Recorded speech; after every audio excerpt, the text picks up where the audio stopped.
Şimdi bizim trafikte en büyük yaşadığımız problem insanların saygısızlığı. Yani biz zaten bir grup halinde sürüş yapıyoruz. Urfa'da bisiklet yollarımız yok. Yetkili makamların ilgisizliği var. Bunları geçtim. Trafikteki insanların da bize karşı bir duyarsızlığı var. Biz sonuçta bir grup halinde ilerliyoruz. Bakın bugün burada yaklaşık 60-70 tane bisikleti var ve biraz sonra tura çıkacağız. Bu turlarda bizim istediğimiz sadece trafikteki insanların bu grupları görünce birazcık müsaade etmesi. Biz bir ışıktan geçerken zaten saygıyla bir izin istiyoruz insanlardan. Ama şimdi araba gelip üzerimize sürürse, oradan bir insana tehlike oluşturursa sorunlar oluşuyor. Daha geçen hafta bizim grubumuzdan 2 tane arkadaşımız kendi hallerinde bireysel bisiklet kullanırken yolun en sağında 3 şeritli yolda ilerlerken kendini biri gelip çarpıyor ve orada bırakıp kaçıyor.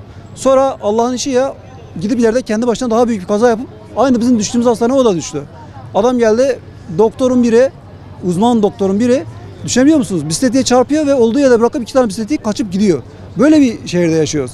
Biz bunların farkındalığının görülmesini istiyoruz. İnsanların bir tura çıktığı zaman, bir bisikleti gördüğü zaman şöyle birazcık mesafe bırakarak geçmesini istiyoruz. Bunlar çok büyük şeyler değil. Gelişmiş şehirlere bakalım. Gelişmiş şehirlerde her tarafta bisiklet yolları. İnsanlar bisikletlerle işlerine gidiyor, markete gidiyor. Bizim de istediğimiz çok bir şey değil aslında.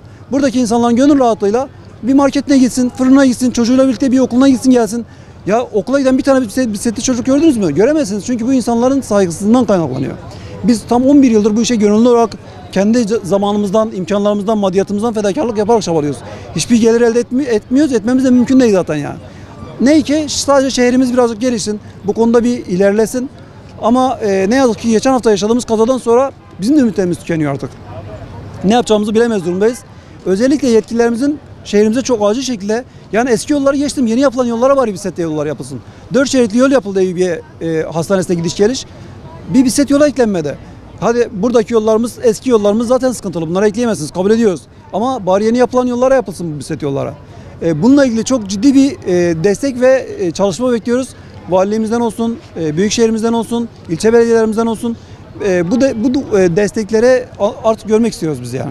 Işıklandırmaların zaten biz hani her hafta aynı akşam tur yaptığımız için ışıklandırmanın olduğu yerlerden gitmeye çalışıyoruz. Zaten birçok yerde ışıklandırma eksikleri var. Fakat dediğim gibi aydınlık yolda, 3 şeritli yolda kimsenin olmadığı yerde gelip bisikletiye çarpan adam karanlık yolda bize ne yapar? Allah korusun yani. Zaten o tür tehlikeli yerlere biz girmiyoruz. Çok dikkatli bir şekilde turlarımızı düzenliyoruz. Motosikletçiler bile bisikletçiler yok sayıyor yani. Biz bisikletle ilerlediğimiz zaman en büyük saygısızlığı motosikletçilerden görüyoruz zaten. Arabalar bile o kadar bizi etkilemiyor yani. Yanımızdan geçerken gaz açmak mı dersiniz, üzerimize duman püskürtmek mi dersiniz? Her türlü saygısızlığı görüyoruz. Yani bu böyle şu an size bunları anlatıyorum anlamda değil. Genel olarak bizim çok uzun süredir yaşadığımız şey. Daha önce üzerimize bisikletin üzerine çıkan araba oldu. Turda neymiş, bir dakika sadece önünü kestiğimiz için grubun geçişi esnasında o kadar sabırsız ki insanlar, bizim genç arkadaşımız bisikletini ezdi adam arabayla. Üzerine çocuk olsa çocuğu da ezecek yani. Geçen hafta salı günü de bir kaza geçirdik maalesef, ben ve bir arkadaşım. Şimdi biz çok şükür bu kazayı hafif atlattık. Bize bir araba çarpıp kaçtı. Hafif atlattık. Hani bugün sağlıklıyız. Ben de diğer arkadaşımın tabii daha fazla dikişleri vesaire var. Ama ben bugün burada hani herkese sizin nezdinizde bazı şeylerin hani evet, Urfa'da bizim bir bisiklet yolumuz yok. Biz trafiğe çıkıyoruz. Bisiklet sonuçta bir ulaşım aracı ve doğaya zararı olmayan, insan vücuduna çok faydası olan bir ulaşım aracı. Buna öncelikle herkesin saygı duymasını istiyoruz. Yani biz trafikte maalesef normal sürüşlerimizde de, ben bu kazadan önce de bize sıfır geçen araçlarla çok karşılaşıyorduk. Ben hep düşünürdüm, derdim ki bize vursalar Biz kaza geçirsek acaba bu insanlar mutlu mu olacak? Herkes için geçerli değil tabii ki. Saygı duyan, yol veren insanlar da var ama genel olarak bizim karşılaştığımız sorunlar, evet, bize trafikte saygı yok. İşte hani sadece o yol o insanlara aitmiş gibi, bisikletli sporcular çıkamazmış gibi. Halbuki trafik kurallarına göre bizler çıkabiliyoruz. Biz kaza geçirdiğimiz günde zaten tamamen kurallara uygun bir yerde, full ekipmanımızla, kaskımızla, işte bisikletlerimizdeki ışıklandırmayla her şey kurallara uygun bir şekildeydi. Maalesef bize hız kurallarına uymayan bir araba çarptı ve bizi orada o şekilde bırakarak gitti. Hani bizim geride bizim ne durumda olduğumuzu bilmiyor. Öldük mü, kaldık mı, yaralı mıyız, kanamalı mıyız? Ben de bir sağlık çalışanıyım. Bu beni ekstra daha da çok üzdü tabii ki. Ben gerçekten hani bundan sonra özellikle bugün buraya hani sürüşe katılamayacağım ama böyle bir sizin nezdinizde duyuru yapmak için geldim. Hepimiz buna saygı duyalım. Bisiklet sporunu geliştirelim.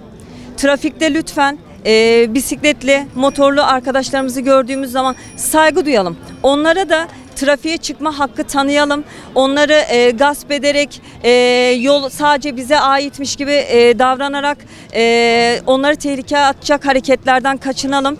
Ve mümkünse ben tabii ki burada bizim belediyelerimize de çok görev düşüyor. Urfa'da bizim 2024 yılındayız. Bir bisiklet yolumuz olmalı. Biz bununla ilgili de çok görüşmeler yaptık. Daha önceden de olsun diye. Bisiklette işte hayatını kaybeden çok insanlar oldu. Daha önce bununla da ilgili işte bisikletime çarparsan ölürüm sloganıyla bir sürü farkındalık sürüşleri yaptık. Yine böyle konuşmalar yaptık. Bununla ilgili benim söyleyeceklerim bu kadar. Size de bu fırsatı bize tanıdığınız için çok teşekkür ediyorum.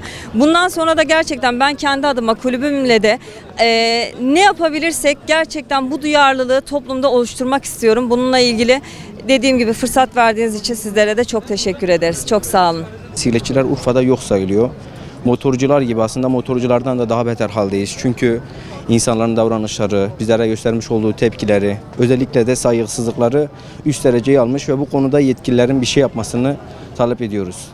Şöyle bir şey yapılabilir. Benim düşündüğüm şey, ehliyeti alırken mesela bir insan animasyon filmlerinde bisikletçilerin de görünmesini sağlamak adına oradaki videolara animasyon bisikletleri koyabilir. Oradaki sorulara bisikletçiler de mesela ön adım olması adına bisikletçiler adına da bir şeyler yapılabilir. Oradaki kurallara mesela bisikletli geçerken, motorcu değil de bisikletçi geçerken gibi şeyler de katıp bisiklet duyarlılığını artırabilir. Çünkü bisiklet demek doğal dengeyi koruyan ve insanın sporsal olarak da yaşamasını sağlayan çok güzel bir aktivitedir. Birinci zorluklardan karşılaştığımız sorun şudur, bisikletçileri yok saymak ve üstlerine sürmek. Özellikle de araba ve motor sürenlerin, yani hiç bisikletçileri yol sayarak üzerine direkt gitmek. Mesela ben buradan Hara Üniversitesi'ne bisikletle gidip geliyorum.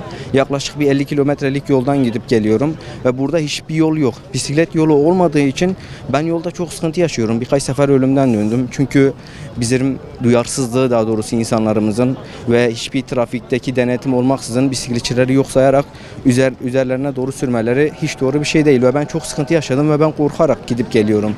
Bunlar adına bir şeyler yapılabilir. Özellikle belediye başkanlarımız ve yetkili makamlar, yani defalarca zaten talepte bulunduk, söyledik, yapılacaklarına dair söz verdiler ama hiçbir şey ortada yok.